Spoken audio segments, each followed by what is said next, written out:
20 years ago, one of the world's most cinematic, artistically appealing pieces of film to ever exist came out. Of course, I'm referring to Shrek.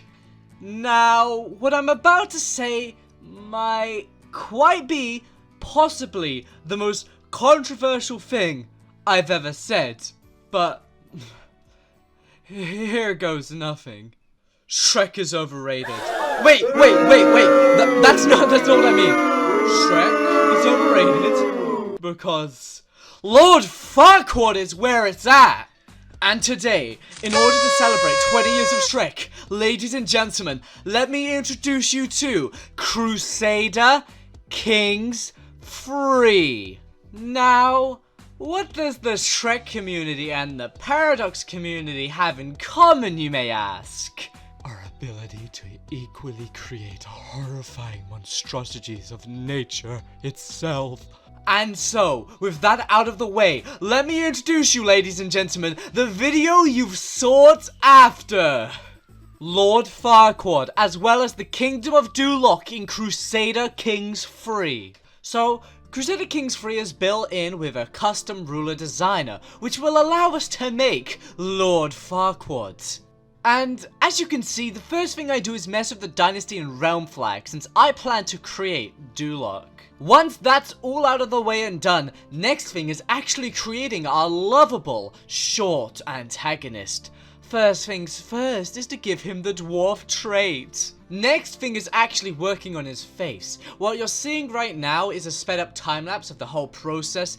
The hardest part throughout this entire process is probably not the actual making of the facial features, though they were difficult within their own merit, but rather finding a fitting haircut for His Majesty. What's next is picking the perfect traits for Lord Farquaad, which I just picked ones based on his personality as well as ones I would think would fit him. And voila! At 18 years old, Lord Farquaad has taken the throne of Croatia. Doing research for this video, I actually found out that Duloc itself has a lot of inspirations from the capital of Croatia, Zagreb. So now, with everything out of the way, let's delve into hundreds of years of history under the Farquaads. King Maximus Farquaad I, 1066 to 1110. Shortly after attaining the throne, Lord Farquaad, now known as King Farquaad, renames the Kingdom of Croatia to the Kingdom of Duloc, and its people Dulocian. And as any good king would do after attaining the throne, a makeover is in session, and luckily for Farquaad, crowns are in fashion. After getting married to Queen Jimena Fernandez of the Leon Dynasty, the king is blessed with his son and heir, appropriately naming him after himself, Maximus. The sickly child does not live very long, however, and he dies shortly after being born. The king, upset about the death of his firstborn, refuses to grieve and instead finds himself mesmerized by Princess Cicia, and it seems that she too is into His Majesty.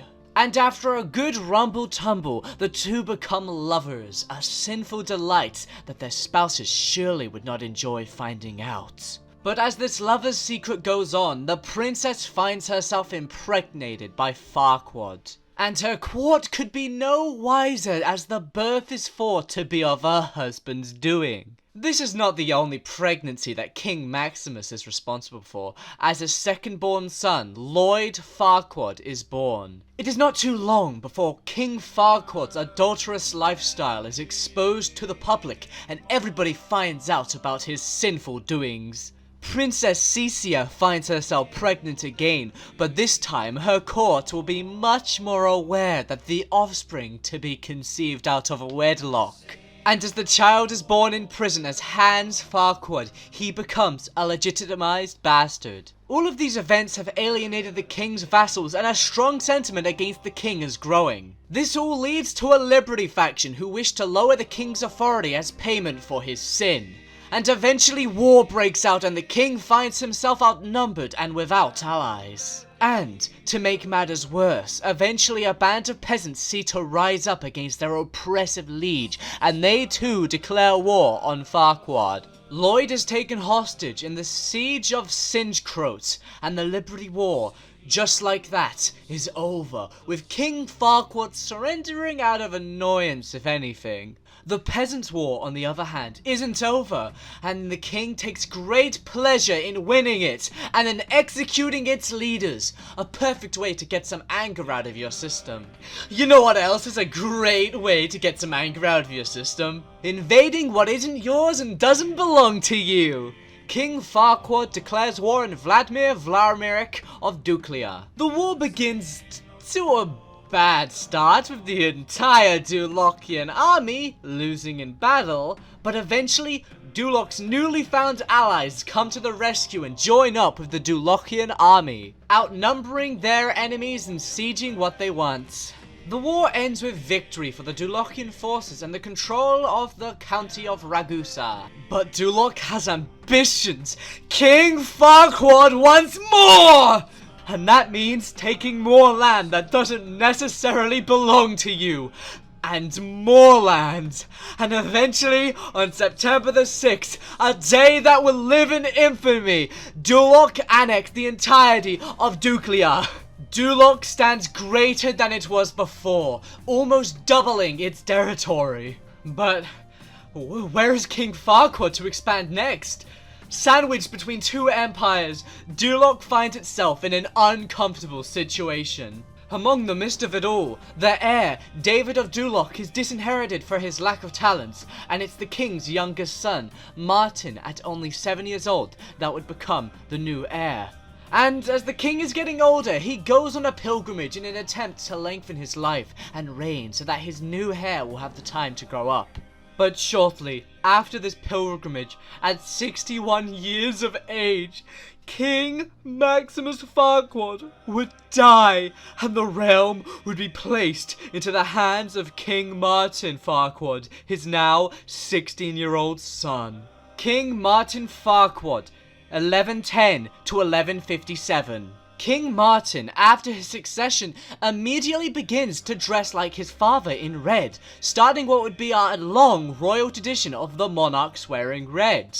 A diplomatic man, Martin believed the fate of Duloc to be bound within the kingdom's diplomacy, and he wanted powerful allies to help protect the kingdom.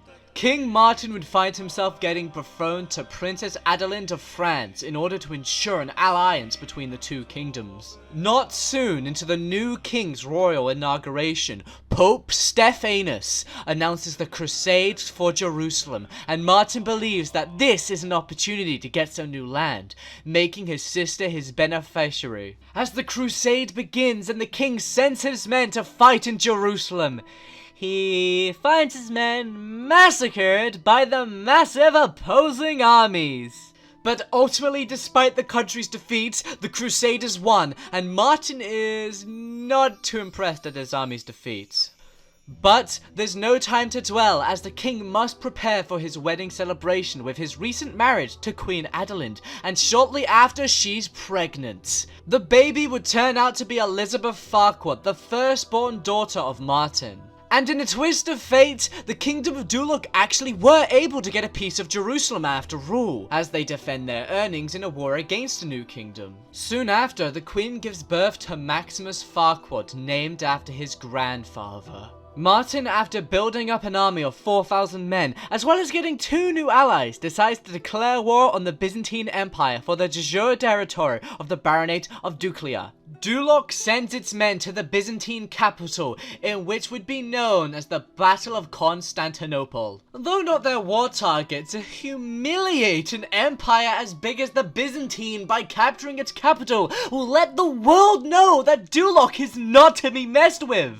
The siege of Constantinople is a long one, but ultimately a victorious for the invading Dulocian army. The war against the Byzantine is won, and the Banate of Duloc is rightfully in the hands of the kingdom of Duloc. Duloc, however, must expand more if it wants to be respected by its neighboring nations. And Hungary is just the obvious target, and so the Dulocian de jure war for the Banate of Slavonia begins. The war ends in only 3 years with Dulocian victory as well as new lands to prove said victory. The next expansion is against the Gizzard Sultanate. Disguised as a holy war, the Dulocian army storms into the Arabian subcontinent. Coincidentally enough, it is the Pope who declares a holy war of his own and begins preparation for the Crusade of Syria, with Martin's daughter Judith as Duloc's beneficiary. The crusade begins as Duloc juggles it among its own holy war, and once again it sees its army humiliated by the excess of Islamic armies. And within only a matter of time, the crusade is won and Judith Farquaad herself becomes the new ruler of the Kingdom of Syria. Duloc can finally return to focusing on its own holy war, and in almost no time at all, the Duchy of Sinai is now part of the kingdom. King Martin, beginning to grow old, having expanded the kingdom drastically, still finds those expansions are not enough and declares war on the new kingdom of Wallachia to claim the Banate of Lower Bosnia. And in a violent yet short 4 years, Duloc sees itself once again victorious. Soon after, King Martin dies at 63 years old, and King Henri is the one to rise to the Dulocian throne. King Henri Farquaad, 1157 to 1200. King Henri continues the royal tradition of wearing red, as well as he shaves off his beard to better resemble the 2 kings before him. Plagued by non-stop defensive wars in his first few years of his reign, Henri proves his worth early on by holding the realm together. Miraculously winning all of its wars, it isn't until 1173 that the country can finally say hello to peace. But peace does not last forever, and only 7 years of it, the Pope declares crusade for Navarra, making Christina Farquaad Duloc's beneficiary. The crusade begins and Duloc sent its men overseas. And by this point, it's basically a tradition of its own that in each and every crusade, the Dulocian armies will be somehow humiliated at some point during the crusade. But ultimately, another victorious crusade, and it brings a lot of gold, prestige, and piety to Duloc. But sadly no new land, so fuck. But it's through this piety that the Kingdom of Duloc declares war against Sultan Myanmar in the Holy War for the Sultanate of Egypt. Again, this holy war, if anything, was just more of an excuse to invade. Duloc didn't really care much about the spread of Catholicism, but rather its own expansions. After the siege of Alexandria and a few battles, the war is won and Duloc now controls a large portion of Egypt, even more land than it does in Croatia. The rest of Henri's reign would be filled out with several defensive wars, none significant enough to be remembered.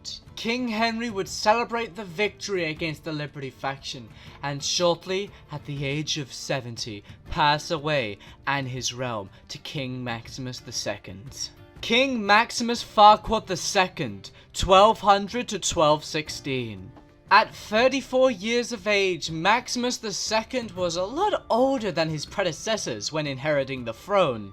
But, like his ancestors before him, immediately upon inheriting the throne, as tradition, Maximus II dresses in red and shaves away his beard. The new king already has 4 daughters, something that came in handy when forming alliances. But not long into the king's reign and a liberty war begins, with many vassals rebelling against the new King Farquaad. Such is which the perfect time to arrange those alliances I was talking about, and to marry off the king's 4 daughters, marrying the English and the French. Of course, the Byzantines see this as the perfect opportunity to push a claim on the Baronate of Derklia and declare war.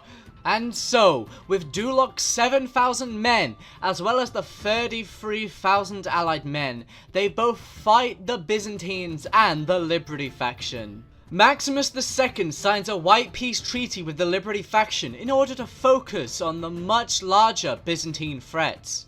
After a humiliating defeat during the Battle of Dravast, August 1204, many thought the war was lost. But after reinforcement from all of Duloc's allies, the Battle of Eurysais in December 1205 proved to change the tide of the war. The war would continue to blaze on until January 1208, where the Byzantines surrendered to Duloc and its allies. And as the war is over and a few years go by, the king's wife Elizabeth gives birth to 2 twin boys, appropriately named Maximus and Minimus.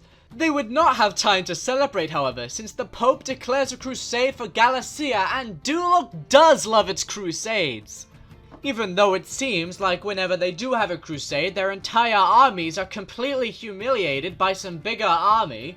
A battle so humiliating that it was on the 9th of June 1216 when King Maximus II would die young at 50 years of age from his wounds sustained in the battle. King Maximus Farquaad III, 1216 to 1275. At age 2, Maximus III would rise to the throne, and in the middle of a crusade nonetheless. He dresses up to tradition and is the first monarch to get a formal education from a university. And as the crusade is nearing its end, a liberty war begins by disgruntled vassals who outnumber Duloc's manpower 2 to 1. Despite this statistical disadvantage, Duloc has the winning edge. And in time, the war was won and the losers had some of their titles revoked as punishment for their treason. King Maximus III would grow up to be Midas-touched and a great steward. The king wanted what was best for Duloc, and that included even more land. So Duloc declared war on Hungary, citing the king's very own claims to be justifications for the war. The war was off to a great start. Hungary was outnumbered, they were disadvantaged, and generally just losing. Though the war was not a fast war, and it gave plenty of time for other wars to happen, and that complicated things. Duloc was fighting 5 wars, and they were losing 4 out of 5 of those wars. This was an unprecedented time for the kingdom, but Maximus III was not a coward, and he was going to do everything in his power to keep the kingdom together and strong. They were winning their war against Hungary, yet still faced 3 civil wars: an independence war, a religious uprising, and a peasants' rabble. The religious uprising was destroyed, and its leader Hamund Harid executed. The peasants' rabble was also destroyed, and its leader Haron Barid was also executed. And finally, the independence faction was destroyed. Ban Henri III was imprisoned, but soon he escaped. At last, the kingdom could focus on its war against Hungary, and right before that war could end, Ban Bertel think it's a great idea to declare war to install Ban Vid onto the Dulocian throne. And to make it worse, a peasant rabble declares war. The war with Hungary is won, the war to install Ban Vid onto the throne is invalidated, and the peasants' rabble is destroyed. King Maximus III has fought most of his life against these uprisings, and to finally have peace is a blessing. Peace is fine and all, but it's a little overrated. And King Maximus, looking to expand more, declares war on Lord Mayor Leonello for the expansion into the Italian peninsula. The siege of Urbino proves to be too much for Lord Mayor, and he surrenders to the Duloc king. Next on the list is declaring war against King Ciano of Sardengia or Icacia. But as a bad time as any, the Pope calls for another crusade, this time in Badajoz, and the war against King Ciano ends since it's invalidated. And so the new crusade begins. King Maximus III sent his men to Valencia. It does not go well as predicted. And, less well than that, a liberty war is declared. Again. It seems that Maximus III cannot get a break. The crusade ends victorious, and the liberty war ends with the king victorious. And at last, peace once again. Well, peace until King Maximus III himself declares war against petty King Hugo of Verona regarding Count Amarich's claims. The war goes off to a rocky start, some wins, some losses, but ultimately, it's fucking pointless because the entire war is invalidated. But that's not going to stop this king from invading whatever he wants, and he quickly gets back to invading King Chado once again. And by the end of it all, Duloc was bigger than it was before. Everything was fine until Ban Hranislav declared war to install Ban Henri of Upper Bosnia to the Dulocian throne. And the war was not going well for any party, and for 4 long years there was no clear advantage to any side. So eventually the war was invalidated and it didn't matter in the slightest. War was then declared on Petty King Hugo for Verona. That war ended almost as soon as it began in complete victory. Then another war, this time of Duchess Emma of Ancona, was declared based on Ban Tivrico's claims. And after enforcing victory, it was beginning to look clear what Maximus III was trying to achieve. He wanted the entire East Italian coast. Next was to declare war on Duke Lucino for the Duchy of Splotello. It may have been a holy war, but everyone was fully aware of the motivations were certainly not holy. And after 2 separate victorious holy wars, the king's ambitions were coming to fruition. Right as the bubonic plague decided to appear. Yeah, it was pretty bad. But the king thought, hey, it's no big deal, even declaring war on Petty King Eliza of Nobatia during the outbreak to seize more land. A lot of people began to die as a result of the bubonic plague outbreak, but the king insisted it was no big deal. King Maximus III would go on to die at age 61 as a direct result of the bubonic plague. His dreams and ambitions were placed into the hopes of King Maximus IV. Emperor Maximus Farquaad I, 1275 to 1319. Starting his reign off as King Maximus IV, he saw both of his father and his wife dying from the bubonic plague, as well as he had to carry out the burden of his father's wars. The new king would also have to deal with peasant rebellions, as the plague had taken very serious effects upon the peasantry, but his majesty was able to win both the Peasants' War and his father's expansion wars. And again, like all of his ancestors before him, he dresses into the traditional royal attire of red, and dyeing his hair black as well. His reign would start with a lot of instability, as a Liberty faction declared war upon the king.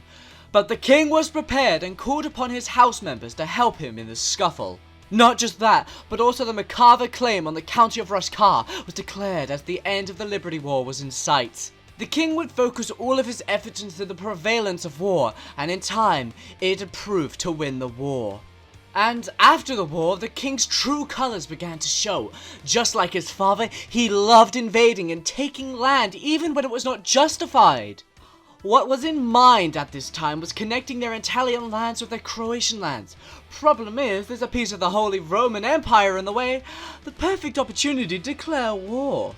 Around the same time, the king gave birth to a new son, who he called Maximus, and designated him as the proper heir. Also, the Pope declares a second crusade for Jerusalem, which had fallen into the hands of hostile religions. The crusade for a time distracted Duloc from its war against the Holy Roman Empire, and time again in this crusade, the Dulocian armies would be humiliated. But winning the war against the HRE gave Duloc all of its focus on the crusade, and just in time, as the tides were beginning to change and the crusade was starting to be seen as a lost cause. And then a peasant trouble began, and victory seemed farther away than ever. The peasants were quickly defeated, but the crusade was almost lost. Then it happened. A strategic siege changed the tide of the rest of the war. And soon, after even more victorious battles, the tide changed completely, and the crusade was won, with a Farquaad ruling the Jerusalem throne.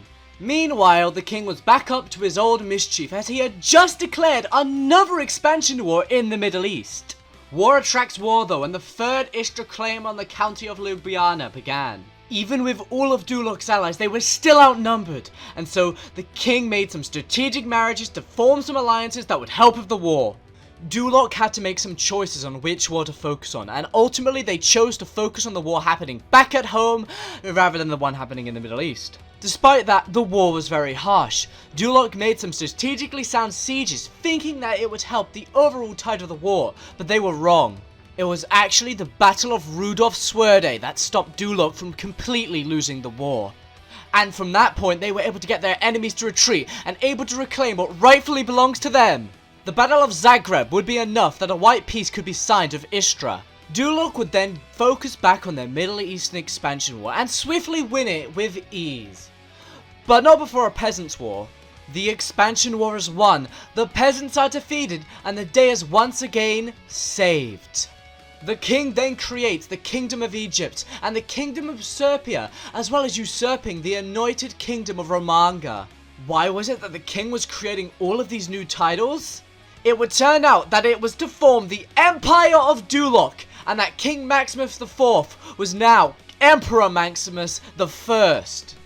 The new emperor was a little scared of what might happen to his empire upon his death, with all of these new kingdom titles expected to be partitioned between his sons.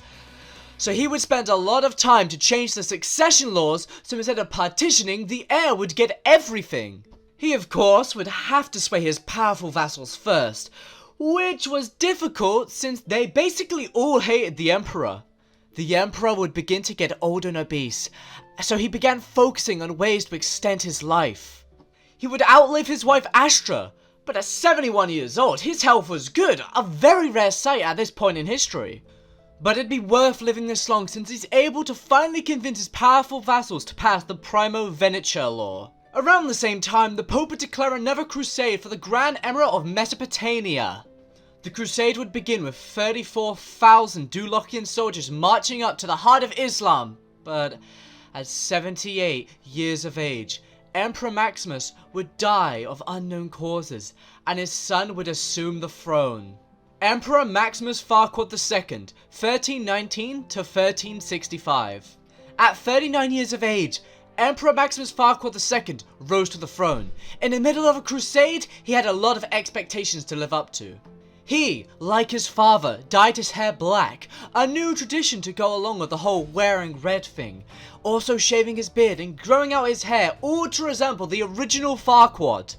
Sadly, the crusade ended with a loss, and to make matters worse, a war for Ban Dimitar's claims on the kingdom, not the empire, of Duloc began. And with little allies and plenty of enemies, Duloc was way outnumbered. The only hope of winning the war was to outlive Ban Dimitar himself. And to make matters worse, a liberty war started around the same time. The Battle of Olmis saw almost 50,000 Duloc men defeated. It was hopeless. They were sieging everywhere, even Duloc's African territories. Emperor Maximus II had no choice but to surrender so that he could focus on the Liberty War. While the Liberty War was off to a bad start, Duloc had enough manpower to change the tide, and the war was swiftly won. The emperor would spend a portion of time dedicated to developing the empire, as well as teaching himself how to be healthy and whole of body. But he knew he couldn't just sit around forever, and he declared war on Archon Punzu of Ancona to seize de jure lands. Plagued by war, a new liberty faction rose up and declared war on the emperor. Both wars would have a significant impact, and it seemed like Duloc was going to lose both of them. And indeed, it turned out to be right, and the war was lost against Ancona so that Duloc could focus on its liberty war. And not just a liberty war, but a new peasants' rebellion. It didn't happen overnight, but they made white peace with the peasants and defeated the Liberty faction, who the emperor then blamed for causing the loss against Ancona. Soon enough, the emperor would revoke the kingdom of Duloc from King Dimitar rightfully, uniting all kingdoms under the emperor. The emperor soon divorces his wife with the Pope's approval since she was getting increasingly old. He would go on to marry Wolfran of Gloucester since she was young and a genius, which might help with an heir inheriting that genius. Sadly, the marriage did not quite go to plan, and the emperor was suspicious that his new son, Prince Maximus, was not actually his. Meanwhile, the crusade for the Grand Emirate of Mesopotamia begins, and the emperor has sent 42,000 of his men down to fight for it. Now, the crusade goes off to a great start, but it's not long before everything goes to shit and the crusade is completely lost. Eventually, the emperor's worst fears would be confirmed to be true. His son Maximus was actually fathered by Ban Lorvo. A complete outrage! The emperor divorces his wife and immediately looks for a new wife when he meets Yenlizaveta Dmitrievich, who he then marries. Soon after, his new wife is pregnant, and he names his new son Maximus. Even though he just had a son called Maximus, he inherits that son because he was conceived by another man. 6 measly years later, fighting only war, and at 85 years of age, Emperor Maximus II dies. Emperor Maximus Farquaad III, 1365 to 1425. At 6 years old, Emperor Maximus III would rise to the throne, and almost immediately he strengthens his bloodline and becomes known as Emperor Maximus III, the Bloodfather of Duloc. Then, to tradition, he dresses in red, puts on the imperial crown, and dyes his hair black.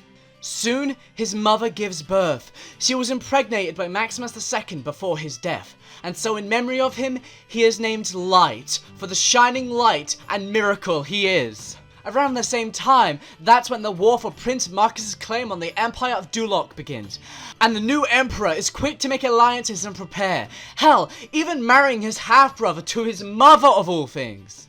The Battle of Omus begins the war off with defeat for the emperor, and the war isn't exactly going too well. But the emperor knows that if he loses this war, then he loses the throne and everything else as well, so he tells his men to fight like their lives depend on it. And despite some wins, the overall sentiment around this time is that the war was going to be lost. Every time a surrender could have happened, something prevented it, and the war kept on going on. Then it happened. An independence war began of disgruntled vassals who wanted to secede from Duloc. If there was an end of Duloc, this would surely be it, would it not? Fighting off both factions, you'd be surprised to hear that it wasn't a complete loss for Duloc, but rather things were getting better for them. Better for the Emperor too, since he had just gotten married to Empress Stunsta, and soon she'd even be pregnant. But it wouldn't be long until war was at conversation, since the Antonian de jure war for the Alkanate of Ancona begins, and now Duloc sees itself being threatened by 3 wars. Duloc wiped pieces with the Independence War so that it could focus better on its 2 remaining wars. But then a peasants' rival begins, so the country's back to 3 wars. But what happens next could only be a blessing from gods. Duloc changes the tide on all 3 of the wars. They make Anconia surrender, and they silence the peasants. Finally, we're back to the war that started it all. The war for Prince Marcus's claim on the Empire of Duloc. A crusade is announced, and the last thing I want is a war. But then something amazing happens. The war we've been fighting for almost 20 years is invalidated since Prince Marcus died of old age. The crusade begins, and Duloc sent its army in the Middle East to fight for God. The crusade is ultimately a success and ends in complete victory, and Knight Farquaad is crowned king of Mesopotamia. And this gives the emperor a great idea to expand just like his ancestors did. They declare war on Sultan Messiah Hidden and swiftly conquer the Emirate of Medina. Then, a few years later, the emperor declares war on the Holy Roman Empire to, like his grandfather before him, connect their Italian lands with their Croatian lands. The Battle of Karol begins, and the Holy Roman Empire is humiliated by Duloc's army. And in time, Duloc makes steady progress in their war. The tides turn a bit, especially when a Liberty faction comes into the picture. But ignoring that, and even surrendering to said faction, gave Duloc the cutting edge to continuing focusing on the war ahead. And that's what they do. And in time, they would have their cake and eat it as they win the war. Duloc has never looked any greater than it does now. And despite all of the smaller wars that may have happened afterwards, Duloc earned this. So, at the age of 66, Emperor Maximus Farquaad III dies of complications of obesity, and the throne is passed on to his son, Maximus IV. And that, everyone, is the end of the telling of the Farquaad Dynasty, because, you know, the game's end date is coming up and all. I had a lot of fun making this video, and it's for that reason I want you to like and subscribe to let me know if I should make another one. Happy birthday, Shrek. But more importantly, happy birthday, Lord Farquaad. Thank you all for watching.